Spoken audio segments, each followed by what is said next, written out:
everyone, and welcome to the Campus Stress Reduction Project. Today's webinar will cover self-care and recreation.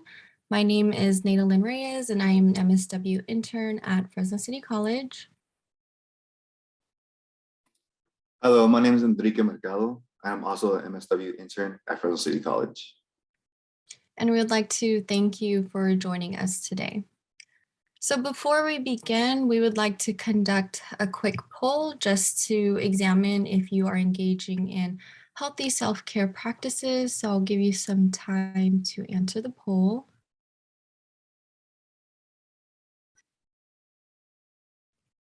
Okay, so it looks like the majority do agree, and I think that's great. For those of you who are unsure, hopefully in this presentation, you'll learn more about self-care and maybe learn about practices that will work for you. So in this presentation, we will define self-care, define recreation, cover the importance of self-care, identify unhealthy and healthy self-care practices, and understand the transition from stress to healing. And so defining self-care, we can use one definition, which is the ability of individuals, families, and communities to promote health, prevent disease, maintain health, and to cope with illness and disability with or without the support of a healthcare provider. And then the other definition that we can use is that self-care is the necessity to do things that are good for our physical, emotional, and or psychological well-being.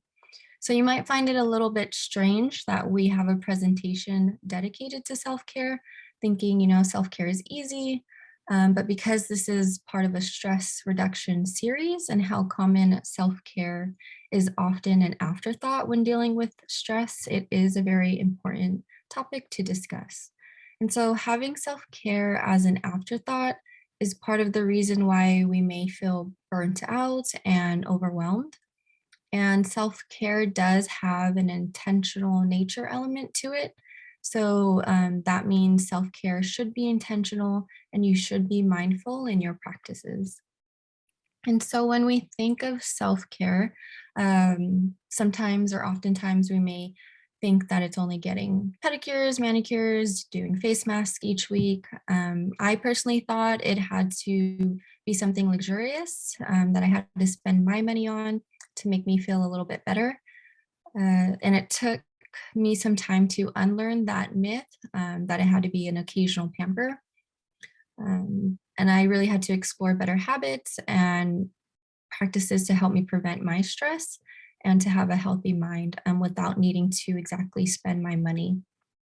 And so we want to emphasize in this presentation the importance of establishing healthy self-care tips to prevent symptoms of stress and burnout, and to point out that self-care should almost become habitual or seen as necessary to your health. And self-care should not be an afterthought once you are stressed or on the brink of burnout, but seen as preventative acts daily or weekly. And self-care is definitely not a specific routine, so not one that will fit everybody or one routine fits everybody. And self-care definitely requires customization based on your own needs. And so I would like to cover on this slide some myths about self-care, some popular myths. So the first one is that self-care is not for everybody. So self-care at times may only feel relevant to a certain population or group, maybe on what you see on social media or the news about people taking care of themselves, but it's definitely for everyone, no matter your age, your gender, race, ethnicity, your religion, or your ability. Everyone has the right to a balanced and healthy life. Myth number 2 is self-care is anything that soothes you. So this relates to the idea of only relying on eating sweets or watching TV after work or consuming substances when you feel bad. And while it's not necessarily bad to eat sweets at times and watch TV to soothe yourself, we shouldn't become too dependent on those practices and intend to only rely on those to soothe ourselves.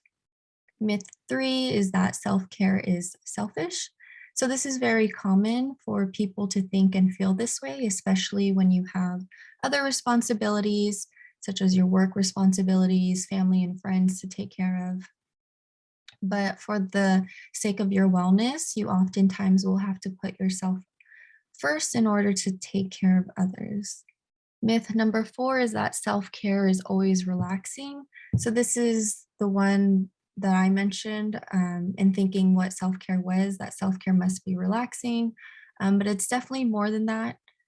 Self-care will be uncomfortable at times, maybe because you're not spending the money you want to, or you're taking a new gym class that it's a little difficult at first. Um, but it has to impact all dimensions of wellness, which will not result in feeling relaxed all the time. And I will cover dimensions of wellness in the next slide. And myth number 5 is that self care is a reward.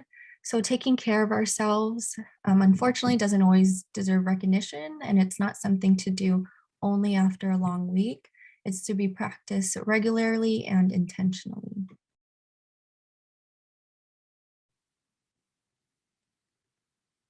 And so both self-care and recreation are a way to heal from stress, prevent major burnout, and help with anxiety. So stress can lead to emotional consequences and be very destructive to one's ability to be creative and also the ability to simply enjoy your life. And so recreation and the recreation aspect in this presentation is about finding joy and creativity again and to enjoy recreational activities. And self care and recreation should be fun and activities. And the activities and practices you choose should be activities that you enjoy and don't mind completing. And self care and recreation are going to be about figuring out your baseline of current needs. So life is constant and changes constantly, almost daily at times. So self care will have to be tailored, like I said, to your schedule, your time, and your dislikes and needs. And so the 8 dimensions of wellness, the substance abuse and mental health services recognize that every aspect of wellness can affect a person's life, and self-care and recreation is part of your overall wellness.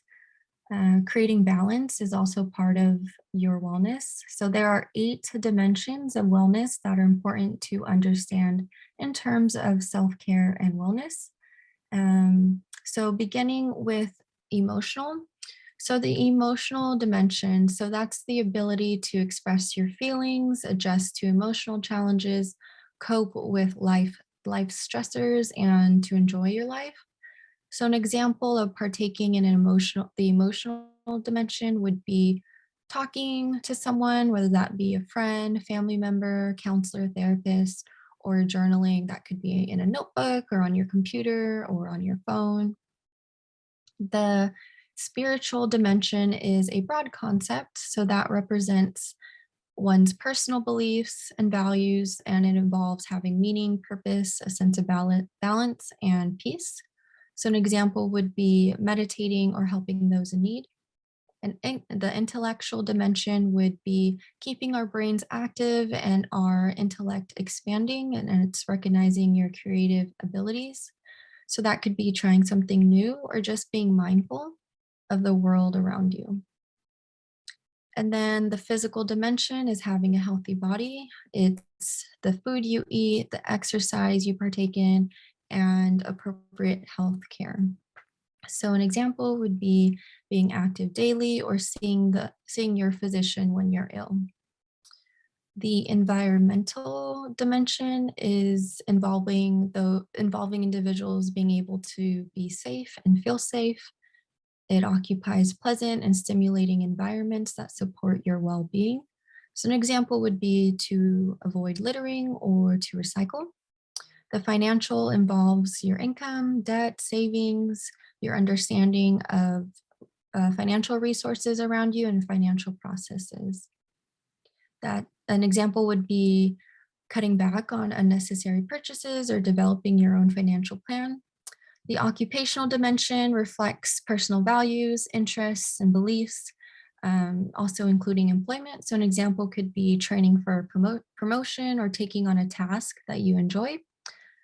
And lastly, the social dimension is having healthy relationships with your friends, your family, the communities you're involved in, groups you're involved in, and it's having an interest and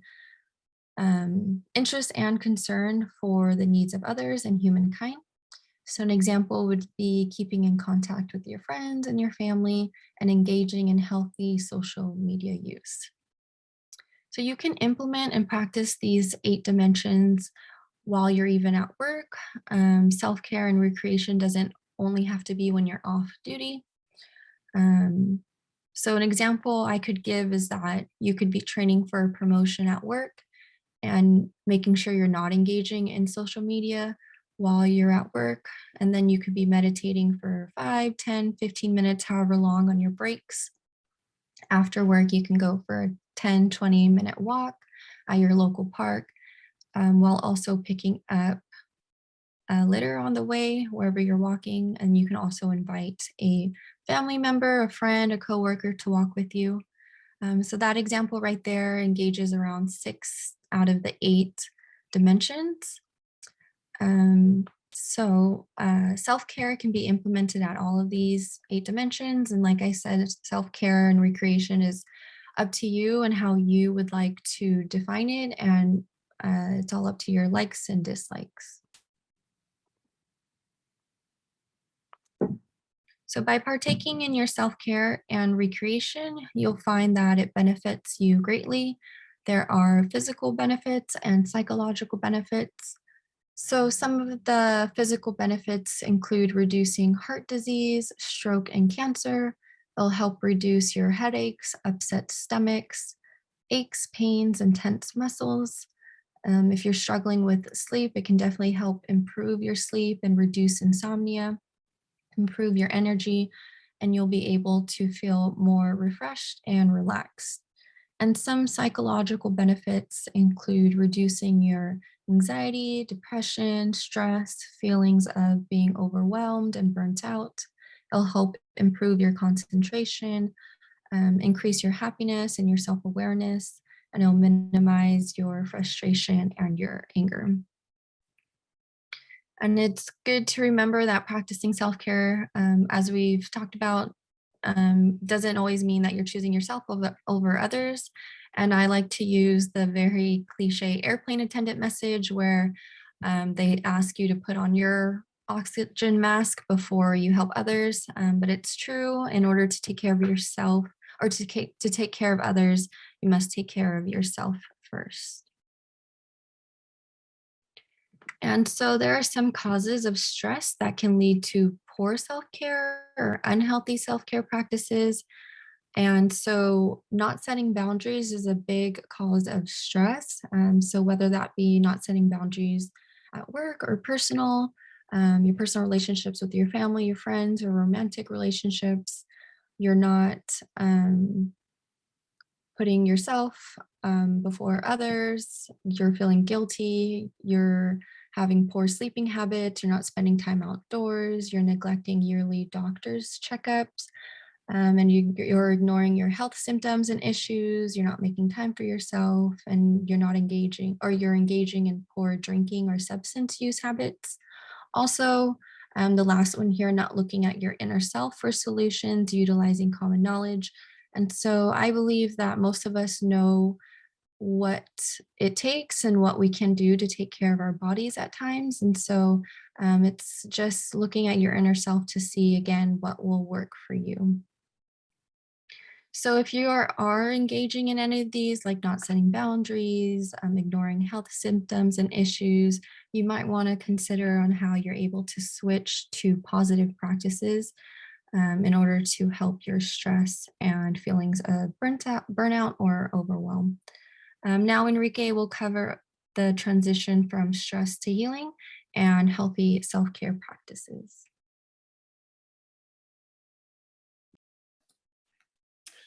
Hello. So I'm going to begin talking about the effects of stress, as well as trying to incorporate play into our daily lives. Next slide, please. Thank you. So why is it important in reducing stress? Well, according to the American Medical Association, they report that an astonishing 75% of all the symptoms that doctors treat can be traced right back to the excessive stress. Now, stress itself can have some short-term harmful effects on us, such as chronic excessive stress that ends up leading to distress. We experience heartburn, headache, muscle tension, hypertension, gut problems, sleep problems, and even high anxiety. And eventually, these symptoms lead up to serious life-threatening diseases. For example, diabetes, we experience depression, heart attack, and even cancer. Next slide, please. So let's talk about how stress works in our brains.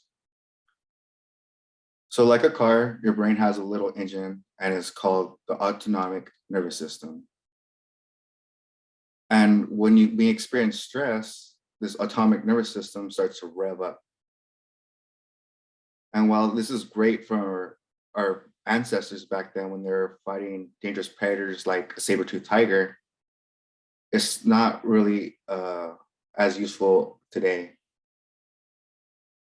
And so what I mean by that is in those days, the prehistoric tigers are now replaced by the tigers that roam our minds today, such as the fear of failure, the fear of rejection, being lonely, or having that toxic boss, or even having that busy to-do list that you're never really able to do. The thing is, we have to face is we cannot run away from these things or these fears that we have in our mind. And the thing is, if we continue to experience or put our body through this flight and fight experiences all the time, this has become a new norm for us. And if you're bombarded with stress hormones, then the effects are going to be havoc on your body, as explained before. Next slide, please.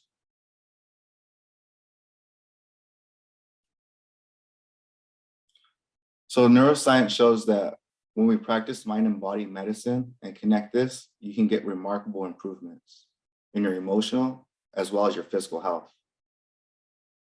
So for example, this is something I practice to help me alleviate my anxiety. Diaphragmatic breathing. To do this, we have to find a quiet place and take some deep breaths for at least 2 minutes. And then we focus on relaxing our muscles to help slow down the autonomic nervous system. Next slide, please.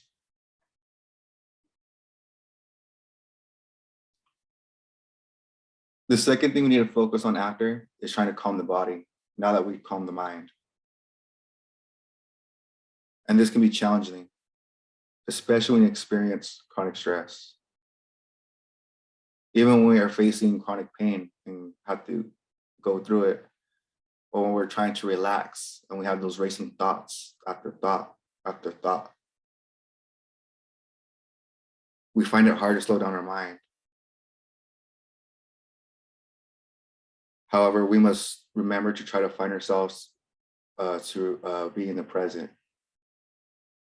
And what I realized going back from the diaphragmatic breathing exercise is what a powerful force the mind has over the body, because the mind is connected to your body.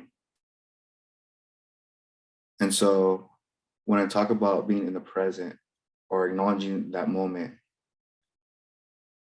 try being mindful. And for me, I try not to let my past thoughts or my future thoughts hijack me. I try to stay there, and that helps me focus on my breathing. Next slide, please. Thank you. So now I want to talk about why is play good for adults? Well, it involves a physical activity. And in doing so, it also strengthens your heart. It boosts your lung function. And as mentioned before, it lowers the risk of developing coronary heart disease. It reduces your stress hormones. And in addition, it also elevates your mood and helps you relax after a stressful day. Next slide, please.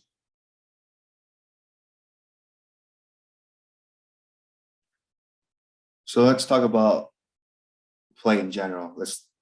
The way I want to define play is as a voluntary, and also it includes being vulnerable, especially as us being adults, because we're trained to be, play is for, children. As supposed to be adults, we're supposed to be working 24/7 because that's what adults do. However, that's a myth. And so this is why we encourage you to incorporate play in your daily lives.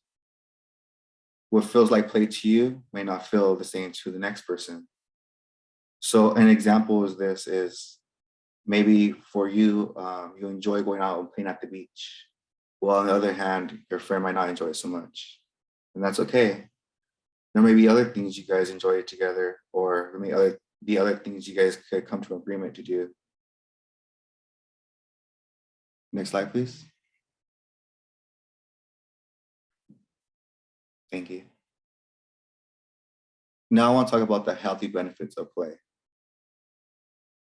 Physical play like sports and exercise reduce stress hormones, and it triggers and releases endorphins.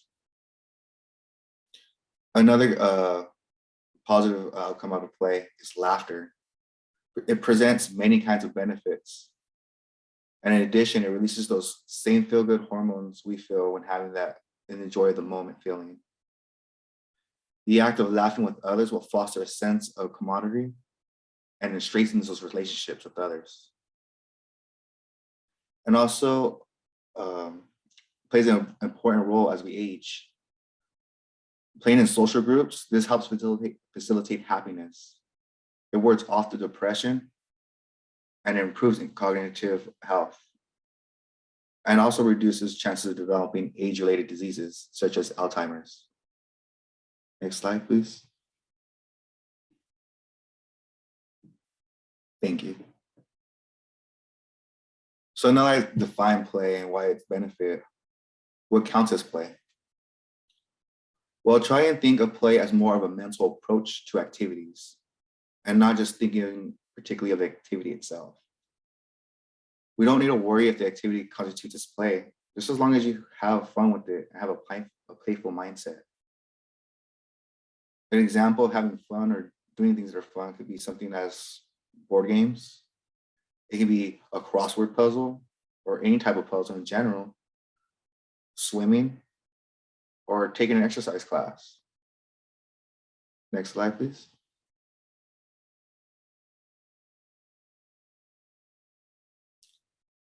So how can we incorporate this into our lives? Well, it's important for us to try to carve out special time to incorporate play. So for example, let's try and plan a weekend activity with friends, or try to just go out and try a morning run, or even a walk. Also incorporate it into regular tasks like on to-do lists. So like maybe when you're on a long conference call and you find yourself not like drawing your attention away, try getting a notepad and doodling on the side. Or when you have a to-do list or something, very taskful, try adding something like singing and dancing to it. So it seems less as a task and more as an enjoyment and more of a playful. Also, adults spend a majority of the time in the office and work, which makes it even more important for adults to incorporate this in their life. Making sure to experience some type of play is crucial, especially when people find their offices sterile and unplayful. So what happens when we find ourselves in those situations? Well, we could try by putting up happy or inspiring posters. Or next slide, please.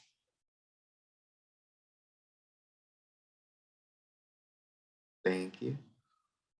Or we can incorporate having things like having a basket of colored pencils and different arts and crafts. So that way, maybe possibly you can even put a large paper on your wall And when people come in and out, they can express their thoughts. And this can even be helpful for people who are coming in with things they're dealing with. And even for you, you can come in on their first day in the morning, write something, and at the end of the day, write something else, and reevaluate upon your own day. Another great thing to have are things like fidget toys. So things like this help us try to alleviate the stress, and it also keeps our mind off things that tend to get us stressed out. Next slide, please. Thank you. So playing also helps live in the moment. Playing is being joyful in the moment and being in the moment. And adults, we really get to do this. As mentioned before, adults spend a majority of the time either at work or with families and don't really have enough time to incorporate this. Now, as a child, recalling back to being able to play without worry or about the future or check on things that you had to do. Or it's important to remember this and live in that moment. There does not need to be an end goal or objective. Play for the sake of having fun. And also in doing this, it's an effective way to activate a form of mindfulness. Next slide, please. Thank you. So mindfulness. This has been proven to alleviate anxiety and depression. Studies have also suggested that it helps manage stress and maintain a healthy weight. Studies have also shown that it helps with memory recall, lower blood pressure, and improving overall well-being. Next slide, please.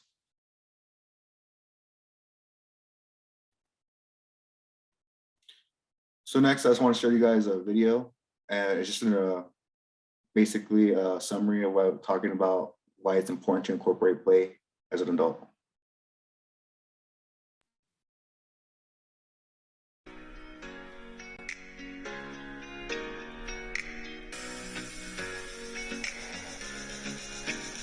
Did you know that what you played as a child has a direct link to what you love doing as an adult? That's because play is the work we do in childhood to prepare for adult life. We are a social species that divides labor, which means we're designed to fall in love with useful activities early in life and continue finding them deeply satisfying. This doesn't mean we're stuck with only one thing. We're highly adaptable.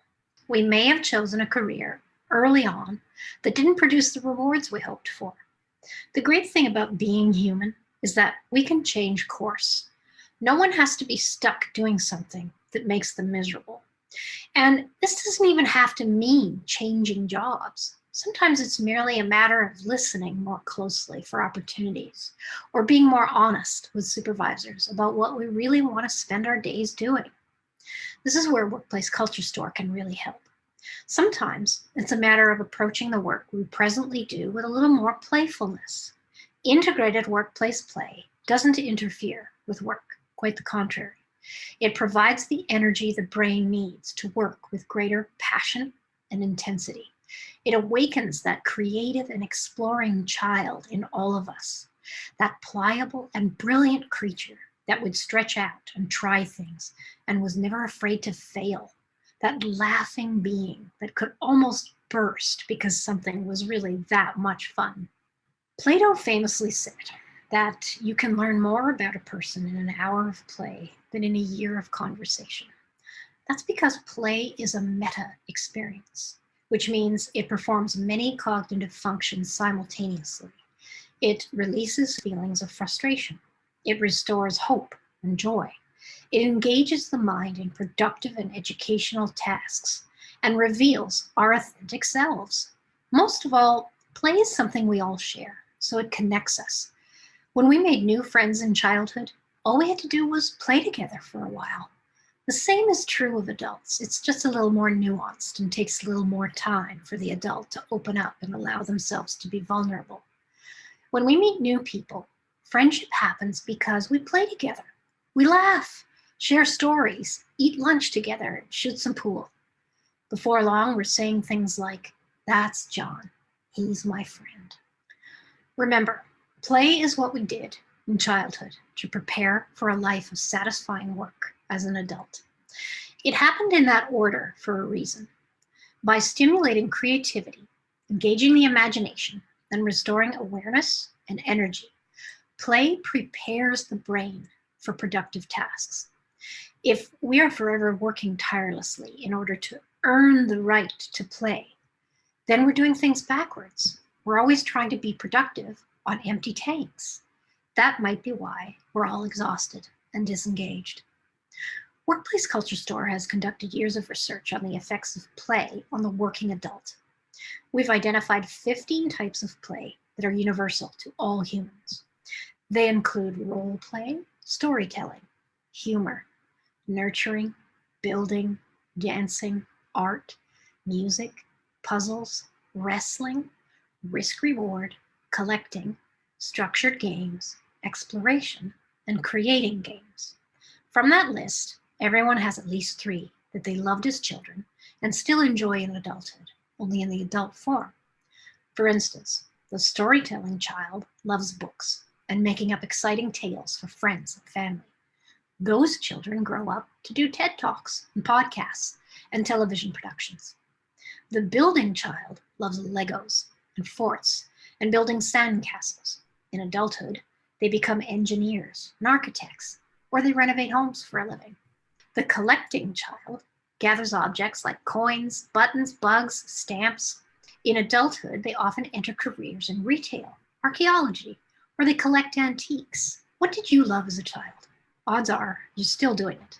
And if you're not, you might be missing an important part of discovering your true passion in life. If you take a moment to really understand what got your juices flowing as a kid, you might be more able to see what it is about your job that you truly love. You can then take a more active role in setting direction for your career and know that you will be moving to where you want to be. Join me, Michelle Rochon Wood, play enthusiast and creative director at Workplace Culture Store, for an illuminating hour. Learn how you can use play to relieve stress, connect with friends, and experience more of what life has to offer in the workplace, and that includes the virtual workplace, and at home. For a limited time, this session is offered free to all interested teams and organizations. Contact us today to schedule your hour of play.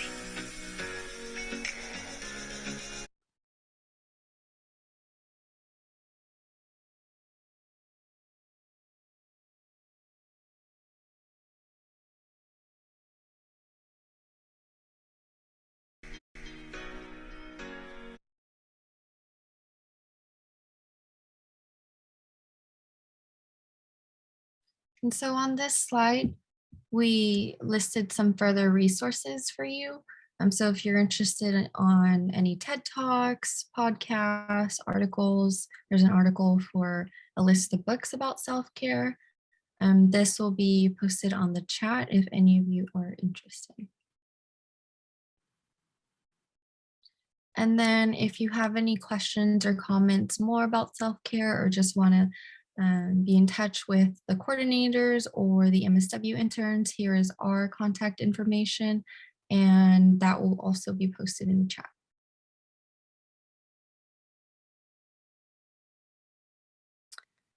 And now if you have any questions, feel free to type in your questions in the Q&A section, or you can direct any comments in the chat.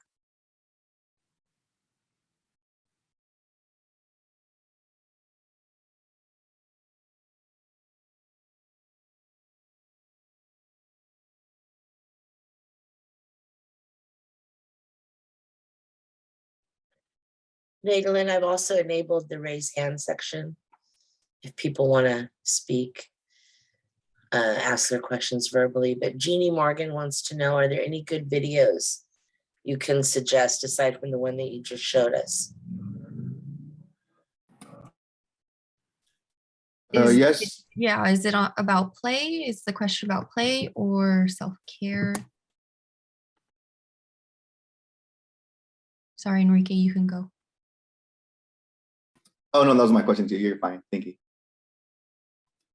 Oh, yeah. So if you, for me, on YouTube, I just go and I would just put, why is it important for adults to incorporate play?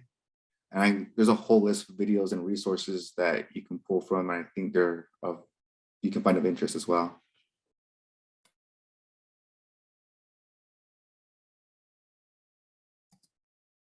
I don't know if there's books about it, but I know if you go on your phone or if you have YouTube, you can go on YouTube and you can just type in, why is it important for adults to incorporate play or to have play?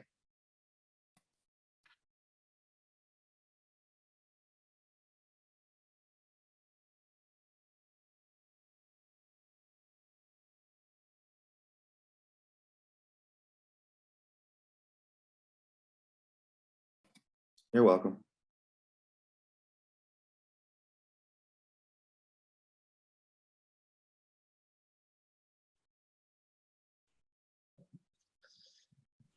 All right, so we would like to thank you. If there's not any other questions or comments, we would like to thank you all for joining us today.